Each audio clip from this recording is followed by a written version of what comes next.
Welcome to Mr. Phantom, where fear hides in every shadow and chilling tales come to life. Before we start, make sure to subscribe and like this video to get a scary story every night. First story. When I first moved to Ashford, a small town in America's Midwest, I thought I had found the perfect place to start over. The streets were clean, the air smelled like freshly cut grass, and the people seemed friendly enough. It was a town where nothing ever really happened, just the way I liked it. My new house sat at the end of a quiet cul-de-sac, flanked by neat little homes with well-kept lawns. The only house that stood out was the one directly next to mine. It wasn't run down or creepy, but something about it was different. The first thing I noticed was the front yard. Unlike the other houses, which had flower beds or neatly trimmed bushes, my neighbor's yard was filled with sculptures, dozens of them. Each one was a bust of a human head, carved with extraordinary detail. They were lined up on wooden shelves, some resting on tree stumps, others placed directly on the porch railing. Their faces were so expressive. Some looked peaceful, others sad. A few even seemed frightened. The craftsmanship was impeccable, almost disturbingly realistic. I met the artist a few days after moving in. His name was Mr. Holloway. He was a tall, thin man in his late 50s, with sharp features and deep-set eyes that seemed to study everything with quiet intensity. His hands were rough, covered in tiny cuts and flecks of dried paint. I often saw him sitting on his porch, chisel in hand, working away at another sculpture. "You're new around here," he said one evening as I walked past his house. His voice was low and gravelly, like someone who didn't speak often. "Yeah, just moved in next door," I replied, glancing at the bust he was working on. It was a woman's face, her eyes downcast, lips slightly parted, as if she were about to whisper something. "These are incredible. You're really talented." Mr. Holloway gave a small, knowing smile. "Thank you. I like to capture people as they truly are." There was something about the way he said it that made me uneasy. Over the next few weeks, I saw more of him. He always seemed to be working, always carving a new face. One day, I stopped to admire his latest piece. A young man with a furrowed brow, lips pressed into a tight line. It was so lifelike I almost expected it to blink. "Who was he?" I asked, half joking. Mr. Holloway wiped his hands on his apron. "Oh, just someone I knew," I chuckled. "You must have a great memory to sculpt people so accurately." He nodded, his gaze unreadable. "Yes, I never forget a face." I didn't know why, but something about that sentence made me shiver. At first, I brushed off the unease I felt around Mr. Holloway. He was just an eccentric artist, nothing more. But the more I observed his work, the more I noticed something unsettling. Every single face he carved had an expression of intense emotion. Some looked serene, some sorrowful, but more than a few appeared terrified, their mouths slightly open as if caught mid-scream. It was the kind of detail that sent a chill down my spine. I tried to rationalize it. Maybe he liked capturing raw human emotions. Maybe he specialized in realism, and that's why his sculptures felt so disturbingly lifelike. But then I realized something even stranger. The sculptures never seemed to be the same ones for long. Every time I passed by his house, there were new faces. Where did the old ones go? Did he sell them? If so, to whom? One evening, curiosity got the best of me. I stopped in front of his porch and pretended to admire the latest additions. "You work fast," I said. Mr. Holloway looked up from his chisel and smiled.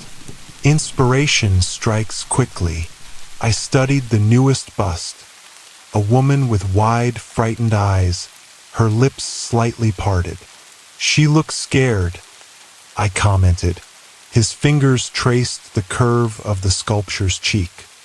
"Fear is a powerful emotion. It tells a story." I laughed awkwardly. "Well, I hope she wasn't actually scared when you sculpted her." He looked at me for a long moment, then chuckled softly. "People show their true selves in fear, don't they?"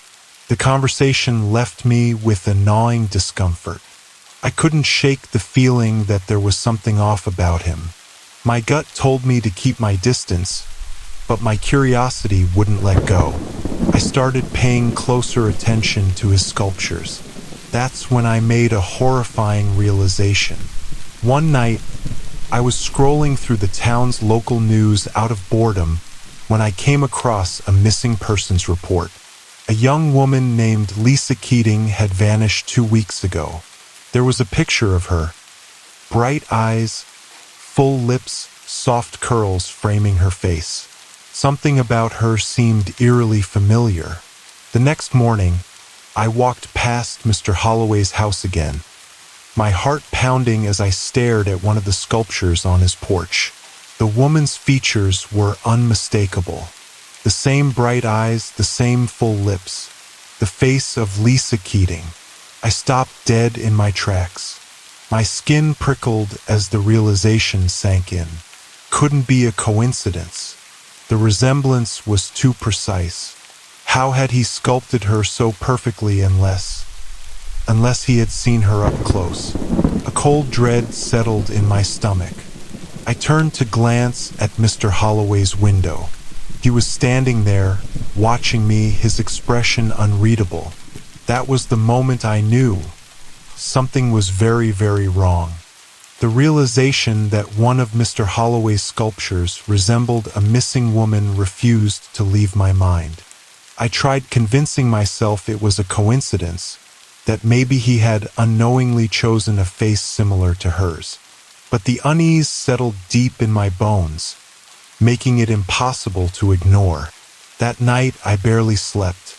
Every time I closed my eyes, I imagined Lisa Keating's terrified expression carved into wood, her features frozen in time.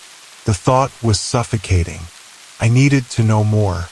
The next day, I walked past his house again, forcing myself to act normal. Mr. Holloway was in his usual spot on the porch, chiseling away at another piece. This time, I looked at the busts more closely. My stomach twisted. The faces, they weren't just random. They were distinct, too detailed to be products of imagination. I made up my mind. I needed to see what was inside his house. That evening, I waited until the sun had fully set. A thick fog had rolled in, shrouding the neighborhood in an eerie silence. Mr. Holloway's house was dark except for a faint glow from his workshop window. My pulse quickened. This was my chance. Carefully, I crept around the side of the house, staying in the shadows. The workshop window was slightly open. I took a deep breath and peered inside. The room was cluttered with tools, wooden blocks, and half-finished sculptures. The scent of sawdust and varnish was thick in the air. But then my eyes landed on something that made my breath hitch.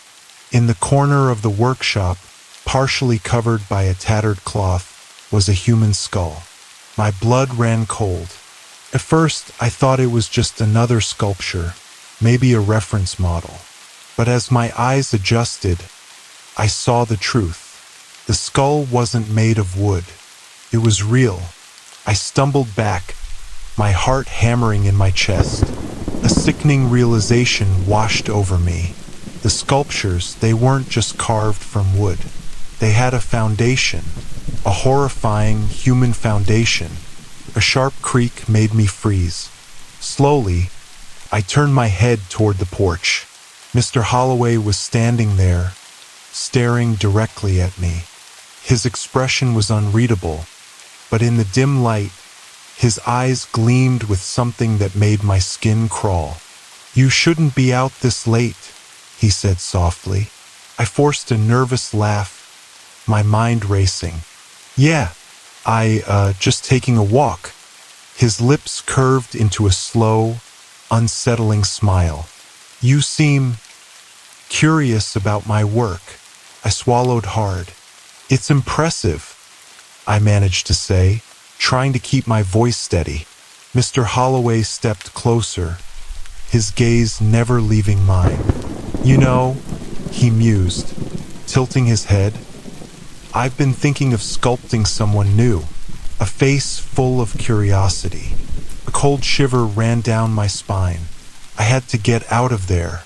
Now, I forced myself to smile at Mr. Holloway, though every muscle in my body screamed for me to run.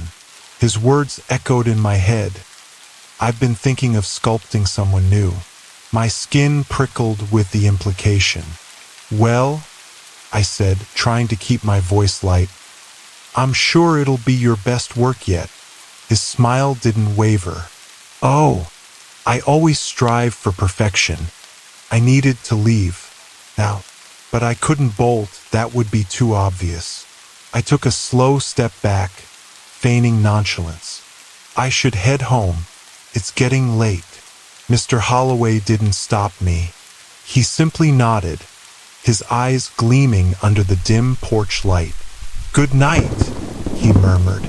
I turned and walked away, forcing myself to maintain a normal pace.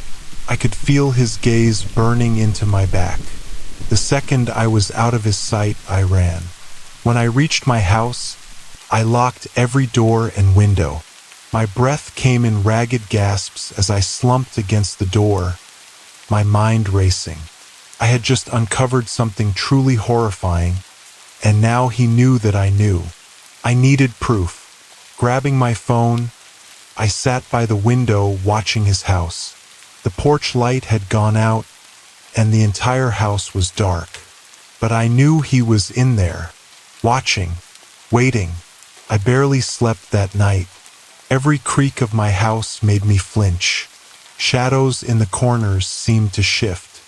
I kept thinking about the skull, the sculptures, the way his hands moved with expert precision over the faces he carved. How many had there been?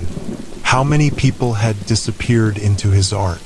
By morning, exhaustion battled with fear, but my resolve had solidified. I couldn't just pretend I didn't know. I had to do something. I decided to break into his workshop. It was reckless, maybe even suicidal, but I needed evidence before I could go to the police. What if they didn't believe me? What if he found a way to talk his way out of it? I had to get inside, take pictures, and get out. That night, I waited until the neighborhood was silent. Then, dressed in dark clothing, I crept toward his house. My heart pounded so loudly I was sure he could hear it.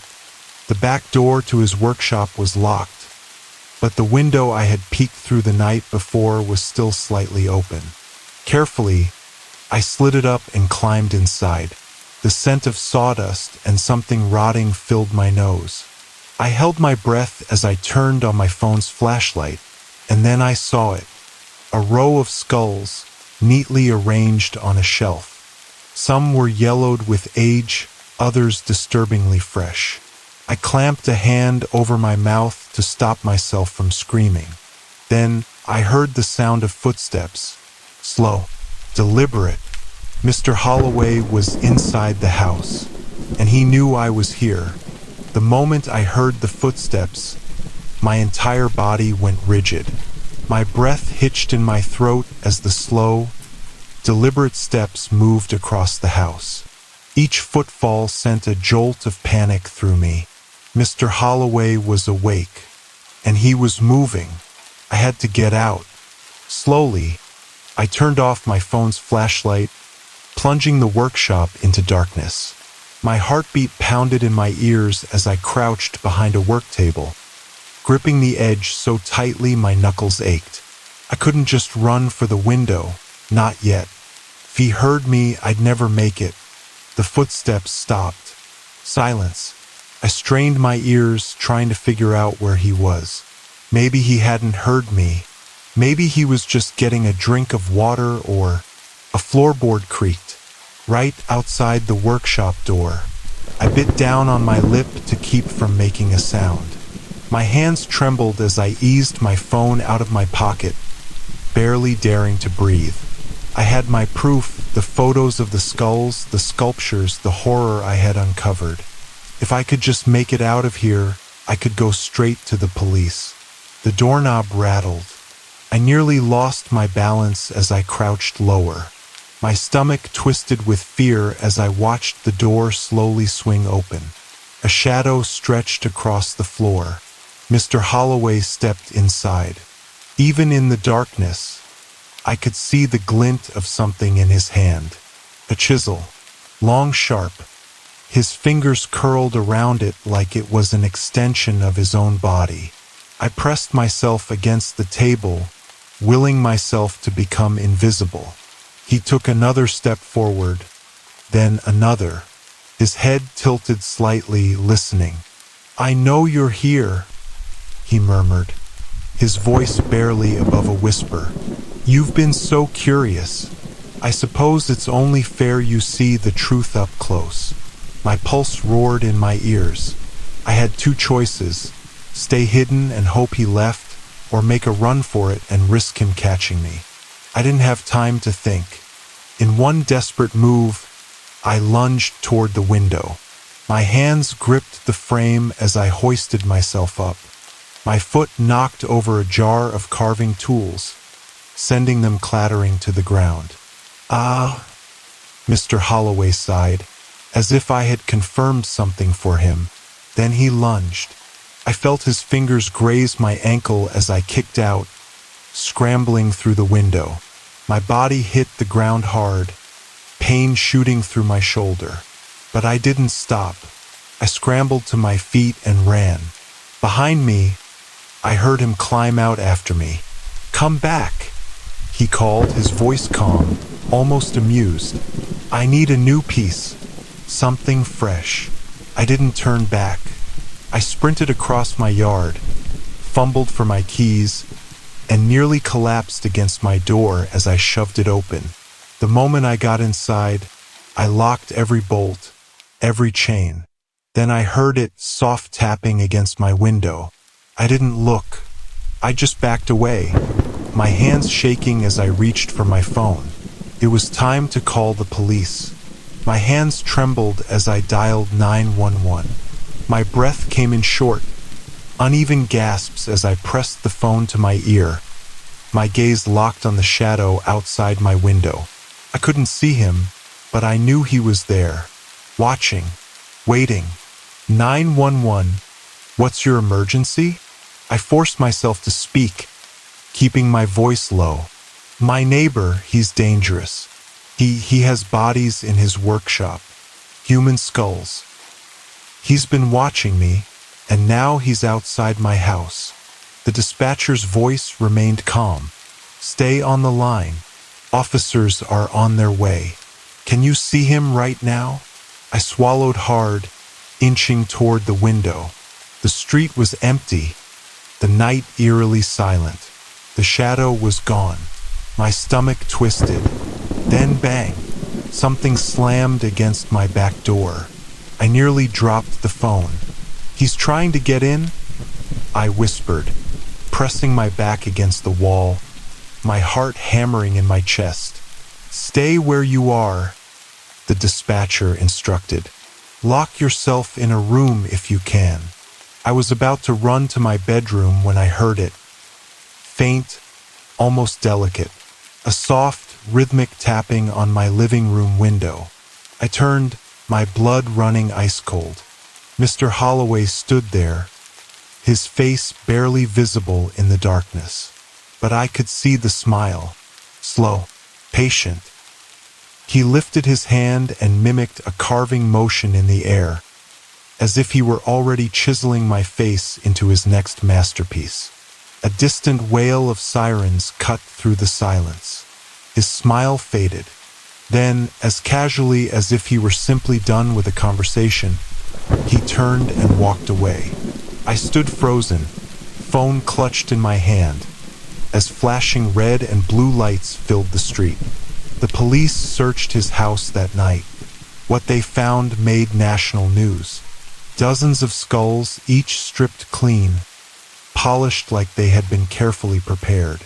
Beneath the floorboards, they found more bodies in various stages of decay. Faces that would never be carved. Victims that hadn't yet become art. And among the evidence, they found a list. A carefully written roster of names. Lisa Keating was on it. So were many of the other missing people from the past several years. And at the very bottom of the list, a name had been freshly added. Mine. Mr. Holloway was arrested, but the nightmares didn't stop. Some nights, I still hear the sound of his chisel, the soft scraping of metal against wood. I dream of frozen faces, their eyes filled with fear, and sometimes I wake up in a cold sweat, convinced that I hear tapping at my window, soft, rhythmic, patient, as if he's still out there, waiting for his final piece. Second story. Moving into this quiet suburban neighborhood was supposed to be my fresh start. My old apartment had been a nightmare. Thin walls, loud neighbors, and constant chaos. Here, in this small rental house at the end of a peaceful cul-de-sac, I finally had some space to breathe. It was supposed to be safe. The house itself was nothing special. A single-story home with faded blue paint, a tiny porch, and a fenced backyard. It had been sitting empty for a while before I moved in, which explained why the rent was so cheap. First, everything seemed fine. I spent my evenings unwinding, watching TV, and making sure the front door was locked before bed. My closest neighbor was a man named Mr. Grayson. He lived alone in the house next to mine, and he must have been in his 60s. Tall, wiry, with thinning gray hair. He had a way of looking at you that made your skin crawl. Too long, too intently, as if he was studying you. "Good to see someone in that house again," he said the first time we met. His voice was smooth but oddly distant. I raised an eyebrow. Again. His smile didn't reach his eyes. "Oh, people don't usually stay there long." I wanted to ask more, but something in his tone made me stop. Instead, I just nodded and told him it was nice to meet him before heading inside. The first few nights were normal. I double-checked the locks before bed, a habit I had developed after years of living alone. Everything seemed fine, until the third morning. I woke up, groggy, rubbing my eyes as I shuffled toward the kitchen for coffee. But as I passed the living room, something made me stop cold. The front door was wide open. A sharp chill ran down my spine. I knew I had locked it the night before. I always did. My first instinct was to check the house, but nothing was missing. No signs of forced entry. The windows were still locked. It didn't make sense. Maybe I had been too tired and forgot to lock it. It was possible. That night, I made sure to lock the door. I tested the handle, yanking it a few times to be sure. I even pushed a chair against it before heading to bed. The next morning, the chair was knocked over, and the door was wide open again. I stood frozen in the doorway, staring at the cold morning outside. My hands felt clammy. My heart pounded in my chest. Someone was opening my door. That night, I went to the hardware store and bought a brand new deadbolt. I installed it myself, testing it over and over. I even placed a heavy box in front of the door, thinking it would at least make a noise if someone tried to come in. But when I woke up the next morning, the box had been moved, and the door was open. I couldn't ignore it anymore. Someone, or something, was opening my door at night. The idea made my skin crawl. At first, I tried to rationalize it. Maybe there was a draft, maybe the lock was faulty. But the new deadbolt, the chair, the box, those weren't things that could move on their own. I needed proof. After work, I stopped by an electronics store and bought a small security camera. It wasn't anything fancy, but it would do the job. I installed it on a shelf across the living room, making sure it had a clear view of the front door. The app on my phone let me monitor the footage in real time, and it would save recordings for later. That night, I felt uneasy, the kind of creeping dread that makes your skin prickle and your stomach turn.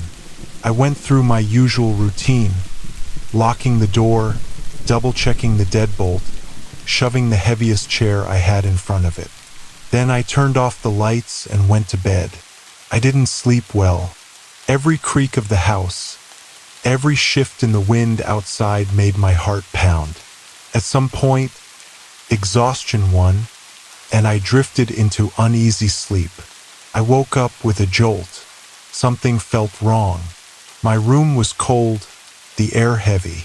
My mouth was dry as I swallowed and reached for my phone. The screen glowed harshly in the darkness. 2:42 a.m. I lay still, straining my ears. Silence, but a sinking feeling bloomed in my gut. I hesitated, then opened the security camera app. The live feed loaded, and my breath caught in my throat. The door was wide open.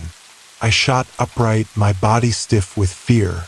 My pulse pounded in my ears as I rewound the footage, scanning for any sign of movement. And then I saw it. At exactly 2:37 a.m., the door was still locked. The room was still. Then, at 2:38, a figure stepped into the frame. My stomach turned to ice. It was me.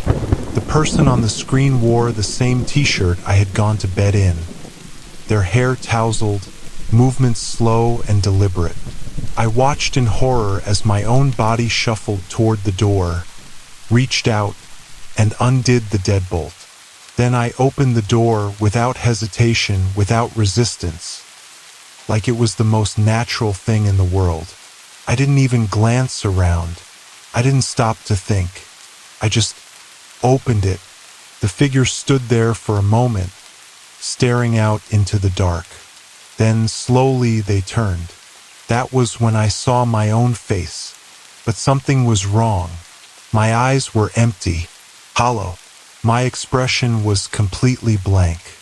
Then, without closing the door, I turned and walked out of frame. The video ended there. I felt sick. I wanted to believe this was some kind of elaborate prank, but I knew better. I was the one opening my own door, and I had no memory of doing it. I sat there, staring at the frozen image on my phone screen, my own blank-eyed face staring back at me. My fingers trembled as I rewound the footage again and again, hoping I had somehow misinterpreted it. But the truth was undeniable. I was the one opening my own door. I had no memory of getting up, no memory of unbolting the lock, no memory of stepping outside. A cold sweat dripped down my back. Was I sleepwalking? I had never done that before, at least not that I knew of. I didn't even move much in my sleep. And yet, there I was, undoing the locks like I had done it 100 times before. The thought sent a fresh wave of nausea rolling through me. I needed to talk to someone. Without thinking, I grabbed a hoodie and stepped outside. The early morning air was crisp, the sky just beginning to lighten. My street was still and silent, the other houses dark. Only one had a faint glow in the front window, Mr. Grayson's house. For some reason, that made my stomach clench. I hesitated, then forced myself to walk up to his front porch. My hand hovered over the doorbell for a second before I finally pressed it. A long moment passed. Then, slowly, the door creaked open. Mr. Grayson stood there in a thin robe, his silver hair slightly disheveled. He didn't look surprised to see me. If anything, he looked expectant. "Couldn't sleep?" he asked. His voice sent a shiver through me. My throat was dry. I swallowed. "Something weird is happening. My front door keeps opening at night. I thought someone was breaking in, but I put up a camera and I hesitated. It's me. I'm the one doing it. In my sleep." For a moment, Mr. Grayson just studied me. Then he let out a slow breath and stepped aside. "Come in." I didn't want to. Every instinct told me to turn around and leave. But I needed answers. His house smelled faintly of old wood and something else. Something herbal, almost medicinal. The furniture was neat, a little outdated, but well kept. There were no family photos on the walls. He gestured for me to sit in a worn leather chair while he took the one across from me. "I was wondering when you'd come by," he said finally. My skin prickled. "What do you mean?" He sighed, rubbing his hands together like he was choosing his words carefully. "That house of yours, it has a bit of a history. You're not the first one who's had this problem." I gripped the arms of the chair. "What problem?" His gaze was steady. "People who live there start opening the door in their sleep." The room felt suddenly too small, the walls too close. I leaned forward, my voice barely above a whisper. "What happens after they open it?" Mr. Grayson's expression darkened. "They don't always come back." Mr. Grayson's words sent a chill through my bones. "They don't always come back." I swallowed hard, my fingers digging into the worn leather of the chair. "What do you mean?" He didn't answer right away. Instead, he stood and walked over to the window, peeking through the blinds as if checking for something. Then, with a sigh, he turned back to me. "There's something wrong with that house," he said quietly. "Always has been. The last guy who lived there before you, Mark Simmons, same thing happened to him. Kept waking up to find his door wide open. He swore he was locking it, but every morning, there it was, open, just like you." Cold knot formed in my stomach. "What happened to him?" I asked, my voice barely above a whisper. Mr. Grayson's expression darkened. "One night, he didn't come back." A heavy silence settled between us. I wanted to say it was impossible, that it had to be sleepwalking or paranoia, but I had seen the footage. I had seen myself walk to that door, open it, and step outside like something was calling me. A sickening thought took root in my mind. Did Mark ever check his camera footage? Mr. Grayson's gaze flickered. "He did." I waited for him to continue, but he didn't. "What did he see?" Pressed. A muscle in his jaw tightened. "He never showed anyone. But the day before he disappeared, he came over here just like you. He told me he had seen something in the video, something that scared him so bad he couldn't stay another night. He was planning to leave. But he didn't leave," I whispered. Mr. Grayson shook his head. The next morning, his door was wide open. His car was still in the driveway. His wallet, his phone, all still in the house. But Mark, gone. A sharp chill ran down my spine. I suddenly felt very aware of the darkness waiting just outside Mr. Grayson's front door. I tried to steady my breathing. "You said people don't always come back. Does that mean some do?" He nodded slowly. "A few." I gripped the arms of the chair. "And what did they say?" Mr. Grayson's face twisted, like he didn't want to answer. Finally, he sighed. "They didn't remember, just like you. They went to sleep, they opened the door, And the next thing they knew, they woke up in their beds again, like nothing happened. A thick, suffocating silence filled the room. But they weren't the same after that, he added quietly. My throat felt tight. What do you mean? He turned to look at me fully now, his eyes heavy with something I couldn't name. They were different, like something had followed them back. My breath hitched. I suddenly had the overwhelming urge to run back to my house, pack my things, and never come back. But something deep inside me whispered that it was too late for that. Because tonight, I knew I was going to open that door again, and I wasn't sure if I would come back the same. I didn't want to go back to the house, but I had no choice. It was mine, at least for now, and something told me that if I ran, it wouldn't matter. Whatever was happening to me wouldn't stop just because I moved. I barely spoke as I left Mr. Grayson's house. His warning sat heavy in my chest. I kept looking over my shoulder, half expecting something to be waiting for me in the dark. But the street was empty. My house stood at the end of the cul-de-sac, its front door closed, waiting. I hesitated before stepping inside. The air felt thick, wrong, like I was walking into a trap. I forced myself to move, lock the door, check the windows. I even pushed my couch in front of the door this time. Not just a chair, a whole damn couch. Then, for the first time since this nightmare started, I did something different. I left the lights on. Maybe it was stupid, but I didn't want to wake up in darkness. If I was going to walk to that door again, I wanted to see what I was doing. I climbed into bed, heart hammering. Sleep didn't come easily, but exhaustion won out. I don't know what time it was when I woke up, but I was standing. The living room was bathed in a dim, yellow glow. My breath caught in my throat as I realized where I was. Right in front of the front door. The couch? It had been moved. Not just pushed aside, moved perfectly back to where it had been before. Like I had never touched it. And my hand?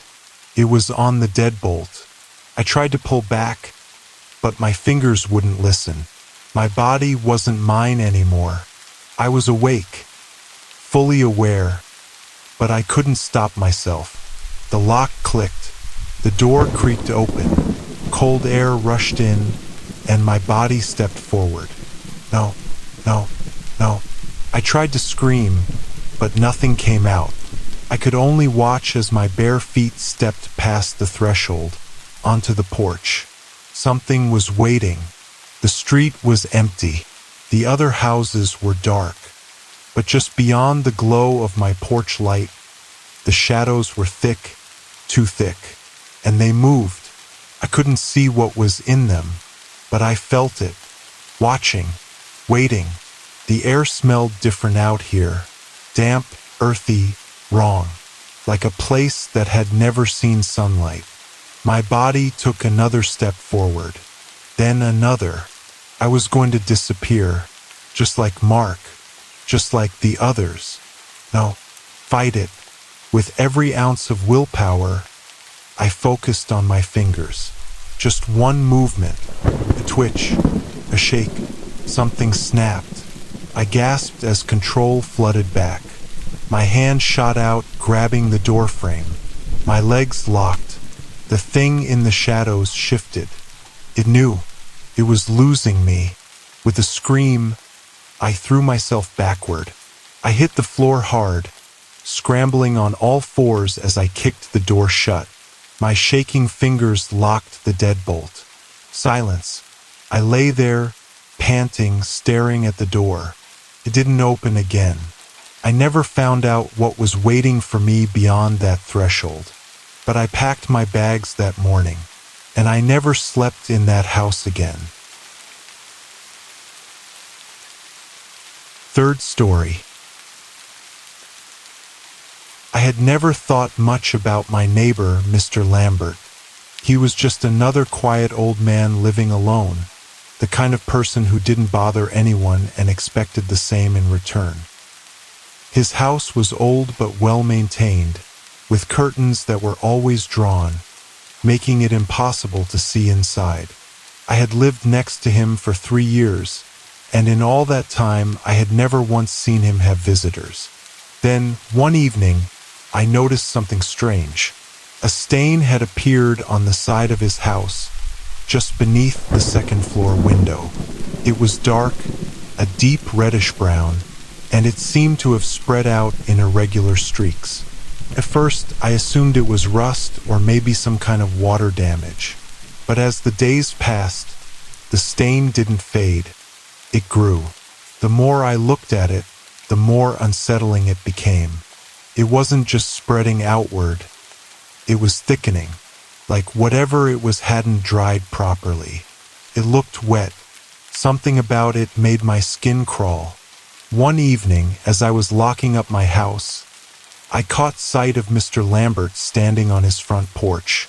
He wasn't doing anything, just standing there, staring at the street like he was deep in thought. I hesitated before walking over. "Evening, Mr. Lambert," I said casually. "Noticed a stain on your wall. Might be a leak or something." He turned his head slowly to look at me. His eyes were dark and hollow, like he hadn't slept in days. Then, after a long pause, he smiled. It wasn't a warm smile. It was wrong, too wide, too forced. "Ah," he said softly. "You saw it." I let out a nervous chuckle. "Yeah, hard to miss. You might want to get it checked out before it spreads too much." He just kept smiling. I shifted uncomfortably. His expression didn't change, and he didn't say anything else. Just stood there. Well, just thought I'd mention it," I muttered before backing away. As I turned to leave, his voice stopped me. "Don't worry," he said. "It's yours." A chill ran down my spine. I turned back to him, frowning. "What?" He just kept smiling, his gaze never leaving me. I felt my stomach tighten. I forced out a laugh. "All right. Well, have a good night, Mr. Lambert." I hurried back to my house, locking the door behind me. My heart was racing, and I couldn't even explain why. His words repeated in my mind over and over. "It's yours." I tried to shake it off as some weird joke. Maybe he was just messing with me. But later that night I couldn't sleep, and when I peeked through my window, I saw him, standing on his porch, still smiling, and the stain on his wall had gotten even bigger. I tried to convince myself that Mr. Lambert was just a strange old man with an odd sense of humor. Maybe he was lonely, maybe he enjoyed messing with people. But no matter how many times I repeated that in my head, I couldn't shake the feeling that something was wrong. That night I barely slept. Every little noise in the house made my skin prickle. The wind against the windows, the creaking of the floorboards. I was hyper-aware of everything. And worst of all, I couldn't stop thinking about that damn stain. By morning, I told myself I had imagined it growing larger. Maybe my mind was playing tricks on me, feeding on my unease. I decided to go outside and check for myself. The air was cool, the sky overcast. I stepped onto my porch and turned my gaze toward Mr. Lambert's house. My stomach twisted. The stain was definitely bigger. I couldn't ignore it anymore. It had spread wider, almost twice the size it had been yesterday. And now, in the daylight, I noticed something that made my breath catch. It wasn't just a random stain. It had patterns, like something had been smeared across the surface in long, uneven streaks, like fingerprints. A nauseating thought crossed my mind. What if it really was blood? What if something had happened inside that house? As I stood there frozen, my eyes drifted upward to the second-floor window, and I saw him. Mr. Lambert was standing there, behind the glass, watching me. His face was shadowed, but I could see the outline of his grin. Why, unblinking, I took an instinctive step back. My pulse pounded in my ears. I turned away quickly, pretending I hadn't seen him, and hurried inside. For the rest of the day, I couldn't focus on anything. Work felt like a blur, my thoughts constantly drifting back to that window, to that stain. I tried to push away the fear, telling myself that I was overreacting, that I needed to calm down. But then, that night, something happened that made me realize I wasn't imagining things. I was lying in bed, staring at the ceiling, unable to sleep. The room was silent except for the ticking of the clock. And then, a sound, faint, rhythmic tapping. I sat up slowly, my breath caught in my throat. It was coming from outside, from my window. I hesitated, heart hammering. The logical part of my brain told me it was probably just a tree branch in the wind. But deep down, I knew that wasn't it. I turned my head just a fraction, just enough to see, and I felt my body go cold.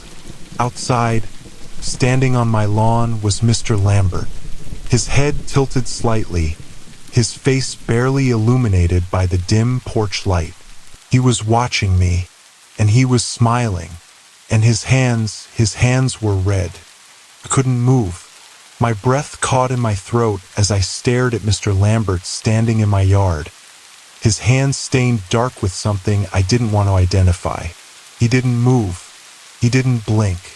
He just stood there, watching me through my bedroom window with that same eerie, unnatural smile. I wanted to believe I was dreaming, that this was just my exhausted mind playing tricks on me. But the cold sweat on my skin, the hammering of my pulse, this was real. Slowly, I reached for my phone on the nightstand, never taking my eyes off him. My fingers fumbled as I dialed 911. The line rang once, twice, and then Mr. Lambert raised his hand. My stomach twisted as I saw him lift one bloodied finger and press it against his lips. A slow, deliberate motion. Shoo! The call connected. 911. What's your emergency? I inhaled sharply, trying to steady my voice. There's a man in my yard, I whispered. He's just standing there, staring at me. Is he attempting to break in? I swallowed hard. Mr. Lambert hadn't moved an inch. He was still watching, still smiling. I don't know, I admitted, but his hands are covered in. A soft tapping sound interrupted me. I nearly dropped my phone. Mr. Lambert was tapping on my window, not knocking, just gently rapping his fingers against the glass, as if testing how thin the barrier was between us. My entire body locked up. My lungs felt too tight to breathe. Sir, the dispatcher's voice crackled in my ear. He's at my window, I whispered. He's. And then, as suddenly as he had appeared, Mr. Lambert turned around. Without another glance at me, he walked away, slow, deliberate steps, until he disappeared into the darkness. For a long moment, I just sat there, phone still clutched in my hand, my body paralyzed with fear. Sir? The dispatcher repeated. He's gone, I finally said, my voice barely audible. He just walked away. The operator asked if I wanted officers to patrol the area, but I hesitated. What would I even say? That my creepy old neighbor had looked at me? That I thought his hands were bloody? Without any real evidence of a crime, it would just be my word against his. And he had left. So I told the dispatcher I'd be fine, that I'd just keep my doors locked and call back if anything else happened. I barely slept that night. Every sound sent me into a panic. Every shadow outside my window made my heart race. But the worst part? The next morning, When I finally worked up the courage to check outside, I saw it. A message, written in deep, smeared red letters on the side of my house. "It's yours." And beneath it, a handprint, large, bloody, and unmistakably mine. I stood frozen, my mind refusing to accept what I was seeing. The words, "It's yours," were scrawled across my wall in thick, smeared streaks, the crimson still wet and glistening under the morning light, and the handprint below it, shaky, imperfect, but undeniably mine. My knees nearly buckled. This was some kind of sick joke. It had to be. With shaking hands, I grabbed my phone and snapped a picture. I needed proof. Proof that this wasn't just my imagination, that something was seriously wrong. I took a step closer, my stomach churning at the iron-tinged scent in the air. The stain looked almost fresh, the color dark and rich. I swallowed hard. I had to confront him. Storming across the lawn, I pounded on Mr. Lambert's door. The old wood rattled under my fist. "Mr. Lambert!" My voice was sharper than I expected, fueled by fear and frustration. "Open the door!" Silence. I knocked again, harder this time. Nothing. Something felt off. The street was quiet. Too quiet. No birds. No cars. Not even the usual hum of distant traffic. It was like the whole neighborhood was holding its breath. I hesitated. Maybe I should just call the police. But what could I even tell them?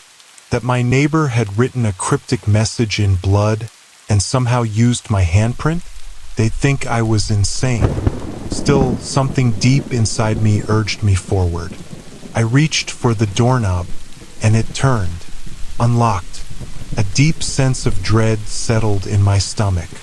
I pushed the door open slowly, the hinges letting out a soft creak. The air inside was stale, thick with an earthy, metallic scent. The curtains were drawn, casting deep shadows across the cluttered living room. Old newspapers and yellowed books were stacked haphazardly on every surface. A faint hum filled the air, like an old refrigerator struggling to stay alive. "Mr. Lambert?" My voice came out quieter than I intended. No response. My heart pounded as I stepped inside. The floorboards creaked beneath my weight. Something about this place felt wrong, like I wasn't supposed to be here. Then I saw it. The stain. It wasn't just on the outside wall. It had bled through. A dark, spreading blotch stretched across the wallpaper, almost like something had seeped through from within. I stepped closer, my breath shallow. The wall looked warped, uneven. The paint bubbled slightly around the edges of the stain. I reached out, pressing my fingertips against the surface. Soft, the wall gave under my touch like old, rotting flesh. A shiver crawled up my spine. Something was beneath the paint. I stepped back, my foot hitting something on the floor. I looked down. A pile of old photographs. My mouth went dry. They were all of me, some taken from a distance through my living room window outside my office at the grocery store. Others were closer, more recent. Me sleeping in my bed. Me leaving my house at night. And the last one, me standing outside my own house, writing on the wall, with bloodied hands. My head spun. This wasn't possible. I never did that. I would remember, wouldn't I? A sound snapped me out of my daze. A soft creak from deeper inside the house. I turned toward the hallway, and there, just beyond the shadows, a figure stood watching. Mr. Lambert, smiling, and in his hand, a knife. Couldn't breathe. Mr. Lambert stood in the dim hallway, the blade of his knife glinting under the weak light filtering through the dusty curtains. His smile was too wide, too knowing. like he had been expecting me all along, like he had been waiting. My instincts screamed at me to run, but my body refused to move. My mind was too busy trying to piece together what I had just seen. The photos, the message, the handprint. None of it made sense. Couldn't be real. But the knife in his hand? That was real. You saw it, didn't you? His voice was calm, almost friendly, like we were discussing the weather. The wall, the photographs, yourself. I swallowed hard. What the hell is this? My voice was hoarse, shaking. What did you do? His smile never wavered. Oh, but I didn't do anything, he said, tilting his head slightly. I just showed you the truth. The truth. I backed up a step, my legs brushing against the pile of photographs. You're insane. He let out a soft chuckle. Oh, I understand. It's hard to accept, isn't it? That you've been here before. That you've done this before. My blood ran cold. No, I whispered, shaking my head. That's not possible. He took a slow step forward. Are you sure? My stomach twisted. I glanced at the wall again, at the dark stain spreading across it, the texture, the way it bled through. Then I noticed something I hadn't before, something beneath the stain.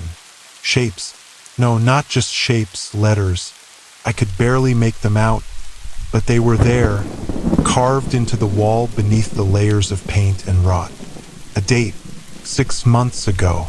Panic clawed at my chest. I didn't remember writing anything on the wall. I didn't remember standing outside my own house in the middle of the night, smearing blood across the wood. But those pictures, the last one, me standing outside writing that message. I stumbled back, my head spinning. No, I would remember. Mr. Lambert sighed, like a disappointed teacher addressing a slow student. Memories are tricky things, he mused. They slip away when you don't want to remember. You came to me, you asked me to show you. And now here we are again. I couldn't accept it. I wouldn't. I turned and bolted for the front door. My hands fumbled with the handle, but locked. A breath tickled the back of my neck. You can't run from yourself, Mr. Lambert whispered. I spun around, my fist swinging on instinct, connected with his jaw, sending him stumbling back. I didn't hesitate. I grabbed the nearest object, a heavy bookend from a shelf, and hurled it at him. He ducked, but it gave me the opening I needed. I sprinted toward the back of the house. There had to be another way out. A window, a door, anything. But then I saw it. A mirror. And in the reflection, I wasn't me. The figure staring back had my face, my clothes, my shaking hands. But the eyes, they weren't mine. They were empty, dark, and they smiled. Like Mr. Lambert. A deep, crawling realization settled in my gut. This wasn't the first time. It wasn't even the second. I had been here before. I had done this before. And no matter how much I tried to forget, I would always come back. Just like Mr. Lambert said. Because this was mine. And it always had been. Those were 3 creepy neighbor stories with terrifying plot twists. If you enjoy more chilling tales, subscribe to this channel and like this video. Good night.